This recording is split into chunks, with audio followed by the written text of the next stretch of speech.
प्रभू येशू ख्रिस्ताच्या अतिप्रिय नावात सर्व प्रियजनास प्रेमपूर्वक अभिवादन.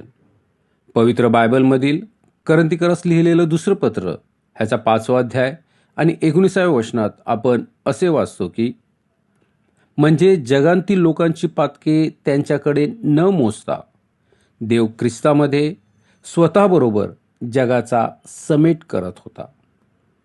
सृष्टीचा निर्माणकर्ता परमेश्वर हा पवित्र व सामर्थ्य आहे. त्याचबरोबर तो प्रेमी व न्यायी परमेश्वर आहे. परमेश्वराने निर्माण केलेली प्रत्येक गोष्ट ही पवित्र होती.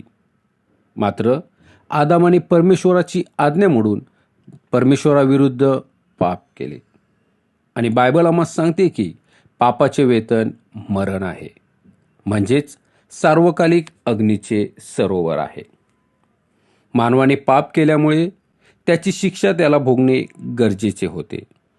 मात्र परमेश्वराची अपार प्रीती व दया ह्यामुळे परमेश्वराने पापी मानवाची शिक्षा त्या मनुष्याला न देता त्याची सर्व पापे त्याच्या पुत्रावर म्हणजेच प्रभू येशू ख्रिस्तावर टाकली.